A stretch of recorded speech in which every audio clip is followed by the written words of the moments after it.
Muito bem, nós convidamos para estar participando conosco no programa Coletiva de Imprensa de hoje o radialista José Neto, da Rádio Bragança. José Neto, seja bem-vindo conosco. Boa noite, Carlos. Boa noite, telespectadores da TV Altiora. É um prazer estar aqui mais uma vez. E também o vereador Marcos Vale, que é também advogado, mas um amante da boa leitura, também conosco hoje, não entrevistado, mas na bancada para fazer as perguntas também. Marcos Vale, boa noite para você, seja bem-vindo no Coletivo. Boa noite e é um prazer. Muito bem, o nosso entrevistado de hoje tem ofício como oficial de justiça em Bragança Paulista, se formou em Direito, mas há 3 anos se dedica em cima de uma literatura que é apaixonante para aqueles que gostam. A Segunda Guerra Mundial sempre volta à tona. E nós vamos conhecer um pouquinho de hoje, agora, do nosso entrevistado, Márcio Faria.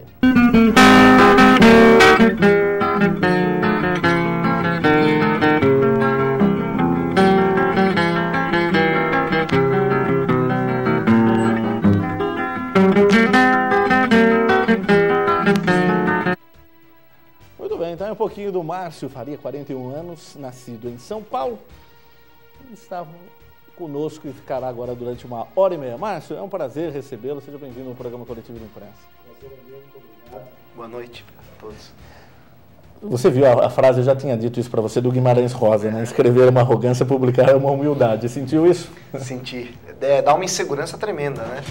Eu nunca tinha escrito. Eu gosto muito de escrever, sempre gostei, mas você submeter a apreciação pública ao que você escreveu é difícil. E quando você está fazendo, ainda mais esse tipo de trabalho que eu fiz, que foi uma coisa que começou como um hobby, você começa em casa, no computador, está muito distante quando você inicia o momento de publicar isso, de ver a reação das pessoas.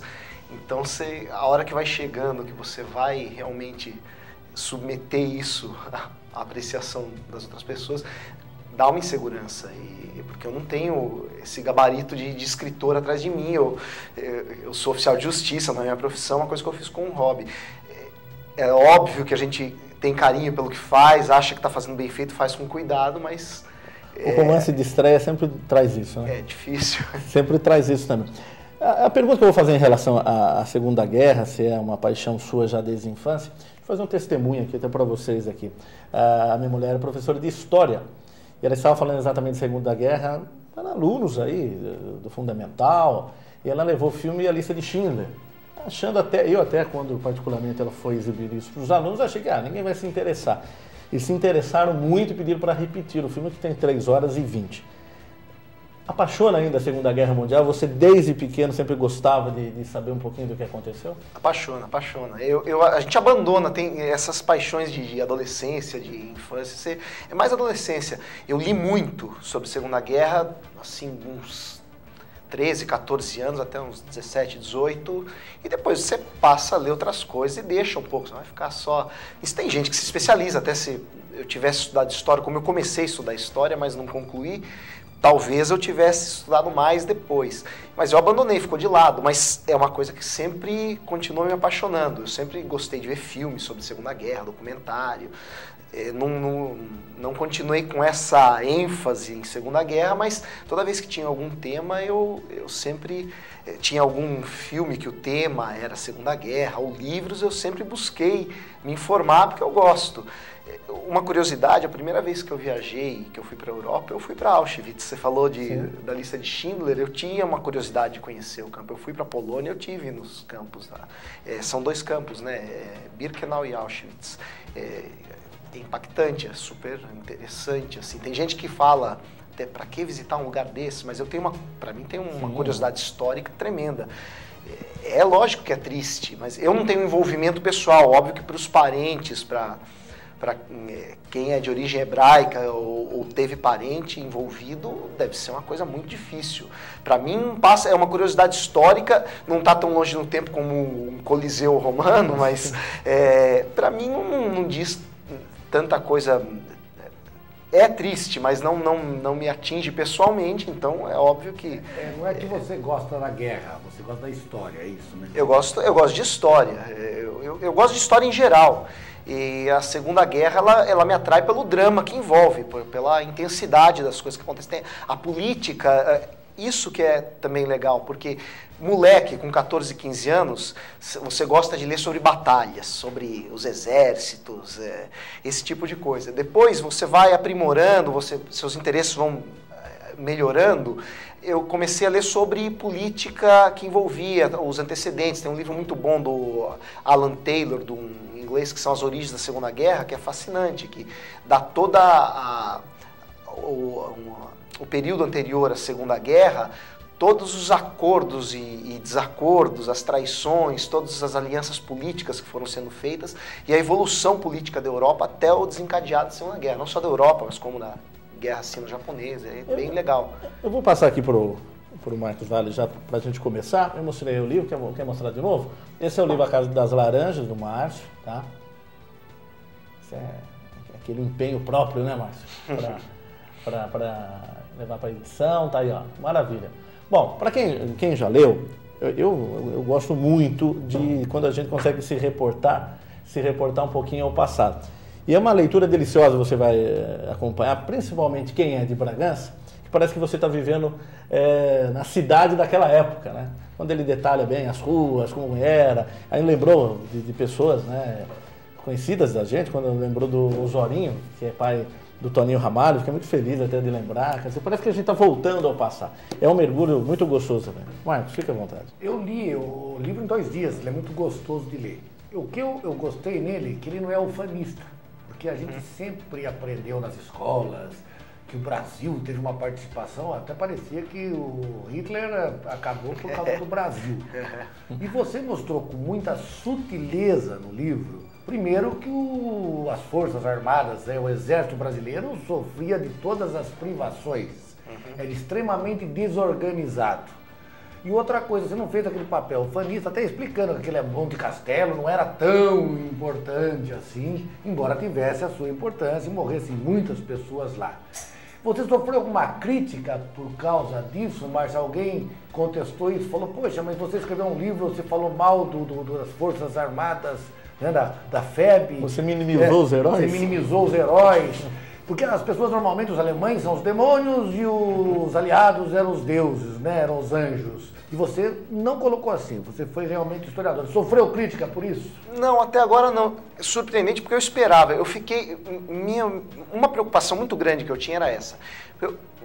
As intenções. Quando eu comecei a fazer esse livro, eu fiquei com medo de ser um assunto esgotado que não fosse atrair atenção. Eu não sabia muito bem como eu ia fazer. Que tipo de relato? A primeira ideia era fazer uma pesquisa só, pôr os dados, mas daí eu comecei a procurar os pracinhas ainda vivos e colher os relatos. Eu falei, mas e essas histórias que eles estão me passando? Daí eu caí em mim que tinha que fazer em forma de crônica, para contar os episódios. E comecei a intercalar com a sequência histórica, cronológica da FEB, para quem não conhecesse a história da FEB, tivesse uma noção de tudo, pudesse ter as histórias pitorescas, as histórias individuais de cada bragantino e também a atuação da FEB. Como a ideia era também homenagear esses pracinhas, porque a sugestão foi da minha irmã trabalhava na Secretaria de Cultura há alguns anos, quando o Sonsin era secretário de Cultura, e ela foi num desses eventos e se comoveu em ver os pracinhas, eles já idosos, a homenagem a eles, e ela me sugeriu, ela lembrou, falou, você gostava tanto de Segunda Guerra, por que você não faz alguma coisa, escreve, daqui a pouco morrem todos, e não vai ficar nada escrito, para que tenha alguma coisa, algum registro. E é verdade mesmo, a gente tem uma desinformação, a morte do Basílio Zequim, eu tinha ouvido um monte de história e nenhuma correspondia que eu fui descobrir que era verdadeira. Então a ideia também era homenagear esses pracinhas. E eu fiquei com muito medo de, não sendo ufanista, de que eles se magoassem, de pondo as críticas, escrevendo todas as críticas que eu li em outros livros sobre a formação da FEB, a constituição da Força Expedicionária, que isso os magoasse. Eu não quis ser ufanista de maneira nenhuma, mas também não quis fazer nada que fosse depreciativo. Tanto que no final do livro você coloca que eles não foram, inclusive, reconhecidos devidamente por tudo o que eles passaram de privações, isso você faz questão de fazer. Por isso que eu achei que você foi muito sutil. Porque a minha visão pessoal, tem muita gente, eu não dou muito valor para o patriotismo, a pátria pela pátria. A pátria para mim é o povo, são as pessoas que compõem esse país. Então são esses pracinhas também. Não me importa se a atuação da FEB, que era uma divisão que era pequena, foi irrisória para o desenrolar do total da guerra.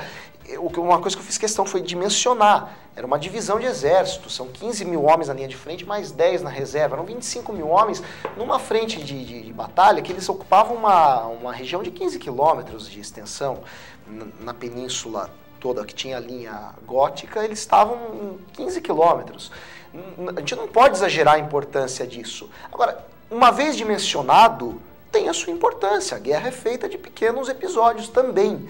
Então, não tem sentido repetir o que a gente aprendeu na escola. Eu também ouvi a vida inteira isso. Parecia que Monte Castelo, nossa, tinha decidido o destino da guerra. E não é assim.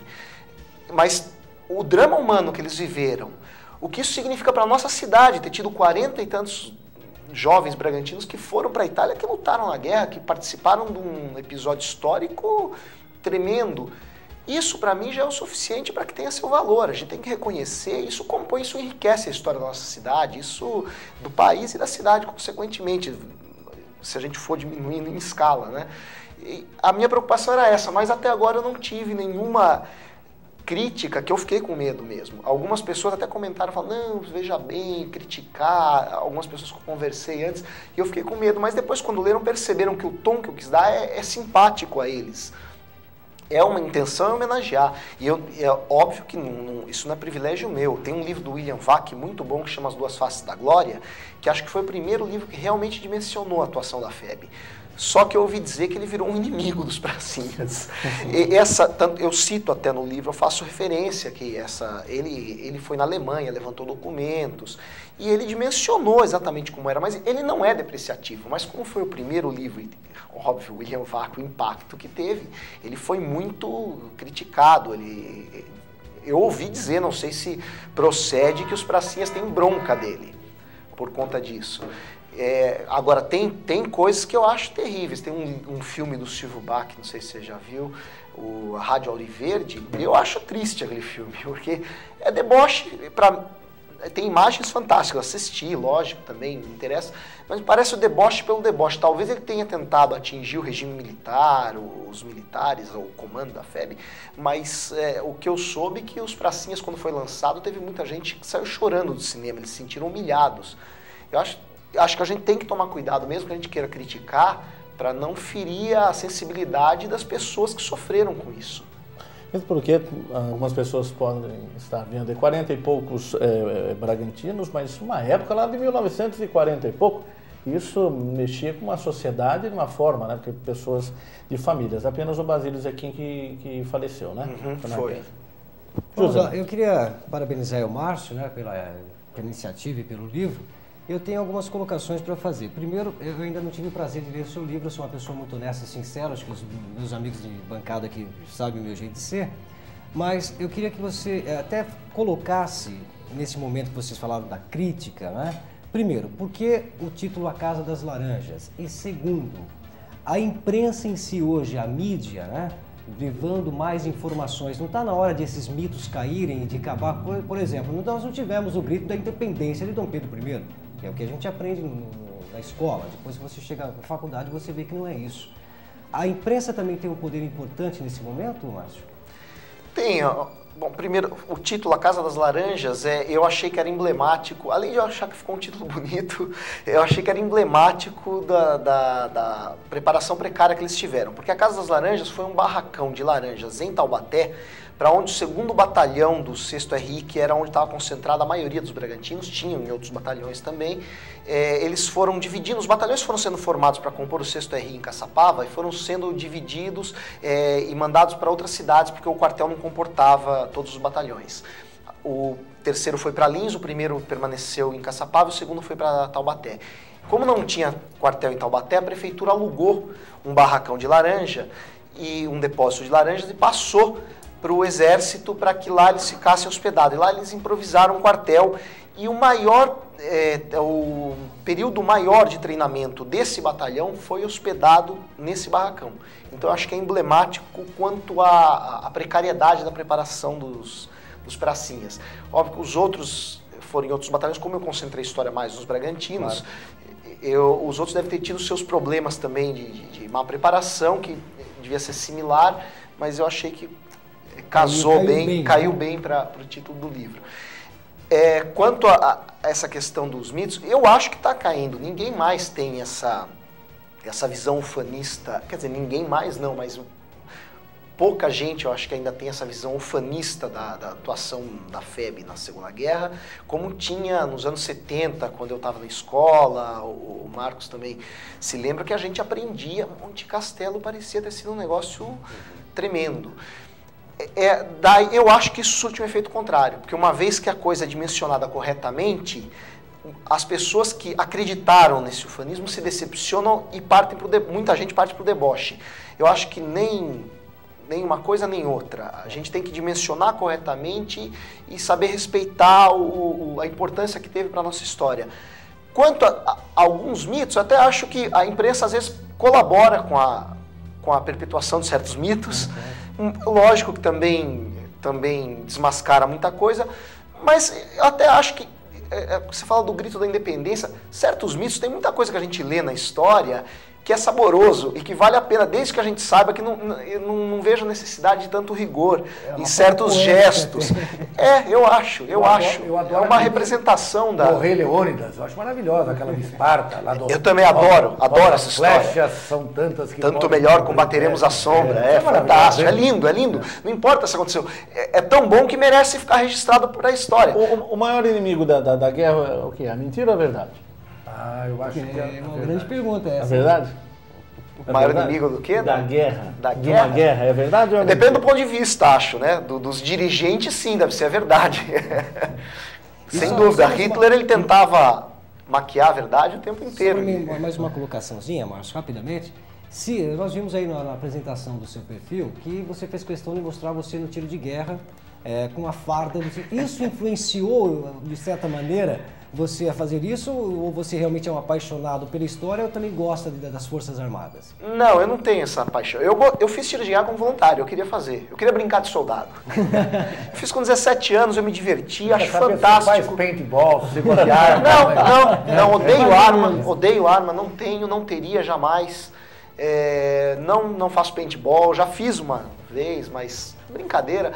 Mas eu quis num determinado momento... ao gosto, né? Não, foi mais uma brincadeira também. O Marcos, quando fez a orelha, ele pôs que eu fui atirador de 112 tiro de guerra. Isso não tem tanta importância. O tiro de guerra, sim, marcou a minha vida, foi muito legal. Mas é uma coisa marcada, uma época. Eu tinha 17, 18 anos e eu me diverti. Não tem relação, então? Não, foi mais uma brincadeira por causa do tema. Me pediram fotos de infância, adolescência, juventude. Eu mando essa. Marcos, qual foi a tiragem do livro? Quanto tempo você levou? Até uma pergunta bem objetiva. É a curiosidade que o pessoal tem, então vou fazer essa pergunta. Qual a tiragem?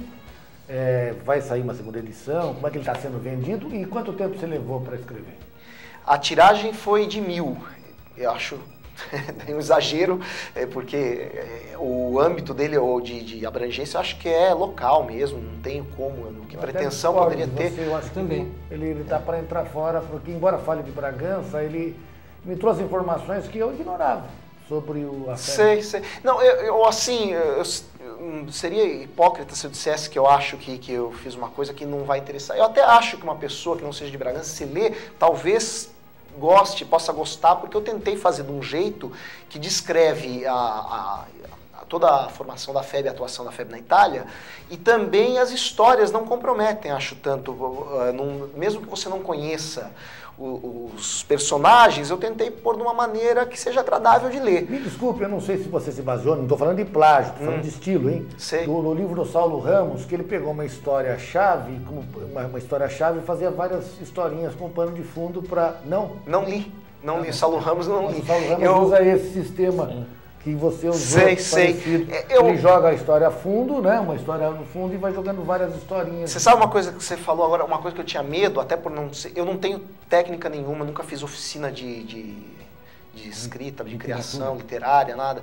Então, uma coisa que eu tinha medo, eu leio muito, mas eu leio sem método, eu leio desde moleque porque eu gosto, por prazer. Então eu tenho lacunas, assim, na minha leitura, eu não li autores que eu deveria ter lido e li muitos outros. É óbvio que a gente acaba tendo influência do que a gente leu, até inconscientemente. Às vezes eu tinha medo de estar reproduzindo até, às vezes, alguma... Sabe que eu tinha medo em botar até uma metáfora boba, uma coisa ali, e falar, será que de repente eu já não li isso e eu tô trazendo... Mas se você pensar assim, tudo é plágio. Não, é verdade. Mas é verdade, a gente pode refazer. Mas é a insegurança de estar escrevendo pela primeira vez. E o que é normal, porque você lê algo, aquilo fica como pensamento, aquilo fica como ideia, e você vai... E às vezes emerge de novo, Principalmente livro de direito, então seria só o primeiro que escreveu, o resto é tudo plágio. Né? Verdade. Então, você falou da tiragem. Eu ia fazer 500 livros. Mas daí eu percebi, eu pesquisando os preços, fazendo orçamentos, eu vi que para fazer 500, fazer 1.000 era quase o mesmo, 80% do valor para fazer 500 livros. Como é que melhor sobrar do que faltar. Tá vendendo bem. Eu acho que vender 1.000 é muito difícil. A minha expectativa era que se vendesse uns 300 livros seria fantástico. Já está em uns 240 livros já venderam. A receptividade foi muito boa, não foi, Marcos? Como? A recepção do público... Foi. Eu fiquei super contente. Vocês da imprensa, eu estou super agradecido porque tiveram a iniciativa de ir divulgando. Teve gente que divulgou sem que eu tivesse pedido, sem que eu tivesse falado nada. Então, fiquei super contente, porque isso aí ajuda pra caramba. E também as pessoas... E uma coisa que eu fico contente, eu li muita coisa que eu gosto nesse livro. Segunda Guerra, que era uma paixão da adolescência, eu adoro história e eu adoro trazer coisa do passado. Então, contar histórias de pessoas antigas, como você falou do Osório do Cartório, quando eu li isso, o seu Luiz me contou do seu Osório do Cartório e tal, eu ia anotando o nome, eu não lembrava nem quem era, eu não sabia nem que parentesco. Eu falava, alguém aqui em Bragança sabe. Falei, então eu tenho que pôr todas as vezes que pingava um nome, uma coisa solta, eu falava, eu vou pôr, porque isso é legal, isso vai dando mais sabor pro livro e vai trazendo coisa do passado. Tem muito amigo meu que conta que a mãe tá lendo e se comove de ver nomes de pessoas que elas conheceram e tal. E isso eu acho muito bacana, isso eu acho uma delícia. Muito bem, nós vamos para a nossa primeira parada, passou rapidinho o primeiro bloco. Hoje nós estamos entrevistando o Márcio Faria, escritor do livro A Casa das Laranjas, que vale a pena você também estar lendo esse livro. Já no próximo bloco a gente fala mais do livro, fala onde você pode adquiri-lo, enfim. O programa Coletivo de Imprensa vai para um breve intervalo, voltamos já.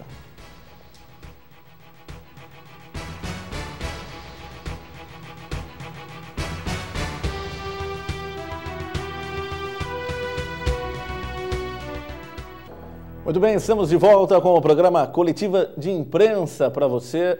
Hoje, nesta quinta-feira, com horários alternativos, na sexta, 1 da tarde e também no domingo, às 8h30 da noite. Ainda no programa Coletivo de Imprensa, ao longo deste mês de setembro e outubro, também a Beth Guzzo estará conosco e também o governador do estado de São Paulo, José Serra. Hoje nós estamos entrevistando o Márcio Faria, que escreveu recentemente esse romance de estreia, A Casa das Laranjas. E ao nosso lado, Marcos Vale, vereador aqui em Bragança Paulista, mas também um amante da leitura, e também José Neto, que é radialista aqui da Rádio Bragança, de Bragança Paulista. Nós falamos aí de tiragens, falamos aí que não se esperava, você esperava ter uma quantidade vendida. No Brasil, best-seller são 100 mil, né? Fora do país, nos Estados Unidos, 500 mil. O brasileiro ainda continua lendo muito pouco, ô Márcio? Conseguiu perceber isso? Eu acho que sim, eu não sei, eu não tenho tantos dados. Teve uma época, uma coisa que me impressiona muito até hoje, eu não sei se isso ainda procede, mas é possível, que eu li que em Buenos Aires tem mais livrarias que no Brasil inteiro. Mais livrarias só em Buenos Aires. É triste, né? Eu acredito que no Brasil ainda se leia pouco. Mas não... Você sabe que aí a gente vai ao longo do tempo pegando. O Marcos Vale, recentemente, não, já está há algum tempo, pegou todos os livros dele e fez a doação para a biblioteca. Aí eu cheguei um dia em casa e falei assim, poxa, eu vou pegar todos os meus livros, também vou fazer a doação para a biblioteca. Por causa do preço do livro, né? Então, que fique aí, até para quem que tem, já comprou livro, tem essa condição de comprar livros, muita gente lê uma vez só, não vai reler, às vezes vai emprestar, não empresta, então fica aquele monte de livro em casa e você pode. Não é isso, Marcos? Talvez foi essa a condição. Eu cheguei com tanto livro, parei lá, o carro tinha... Mas eu tive que doar no impulso, porque me doeu, assim. Não que Te doeu? Doeu porque... Assim, mas eu fui tão bem porque eu pensei em você. Não, doeu no bom sentido, mas eu falei, eu vou doar e doei. São cerca de 800 volumes, mas coisa boa, não é tranqueira, não. Inclusive o seu livro doei para a biblioteca já. Falei para você. Você me falou, eu li e já eu até agora, eu ia levar, até agora não tinha entregue o livro lá. Mas essa sugestão sua eu não consigo. Agora, Márcio, desfazer da minha estante, da minha biblioteca. Mas chovia, é difícil. Chovia em casa para chuva, às vezes eu perdia 10 livros. Eu falei, melhor na biblioteca. Mas, Márcio, filme eu não posso fazer. Apesar que filmes em VHS eu entreguei também para aquele cineclube aqui de Bragança. Para Daniela Verde. Mas os livros, eu segui você ficou sentindo. Eu parei lá o carro, saíram lá, sei lá, 300, tudo lá. Bom, Márcio, mas até para dar mais sabor, né? Eu também concordo com tudo, isso é um fato, né? Que o brasileiro lê pouco, né? Talvez por falta de temas bons também, ou de compreensão da leitura. Eu acho que a base educacional do país é muito pequena. Enquanto a gente investe 4,5% do PIB na educação fundamental, países como o Chile investem 22%. Então a gente vê a diferença disso aí, uma questão cultural. Mas para dar mais sabor para as pessoas buscarem o seu livro, fala rapidamente, assim, em breves palavras, qual foi a efetiva participação dos pracinhas bragantinos na Segunda Guerra? No seu entendimento. Olha, foram 46, eu não sou muito de guardar a estatística, foram entre 40 e 50, porque tem até uma divergência, porque tem aqueles que moravam na época aqui, depois foram embora, mas cerca de 46, 47. Alguns estiveram na linha de frente, porque a linha de frente, tecnicamente, o Brasil, a FEB, o lugar que eles ficaram mais foi no Vale do Reno, o Reno italiano. O quartel general avançado, o QG avançado, era em Porreta Terme e o recuado em Pistoia. Tecnicamente, linha de frente é tudo que está entre o quartel general avançado e a trincheira mesmo. Então, não é necessariamente o soldado que está dentro da trincheira, no buraco ali, com o rifle na mão. O seu Luiz Caetano de Moura, por exemplo, ele fazia transporte de munição e alimento para a tropa. Um jipe com um reboque, ele não ficava na trincheira, mas ele estava na linha de frente. O Basílio Zequim, que morreu, ele ficava na companhia de serviços, fazendo reparo em viaturas, pintura de viaturas, ali era a linha de frente, tanto caiu uma bomba.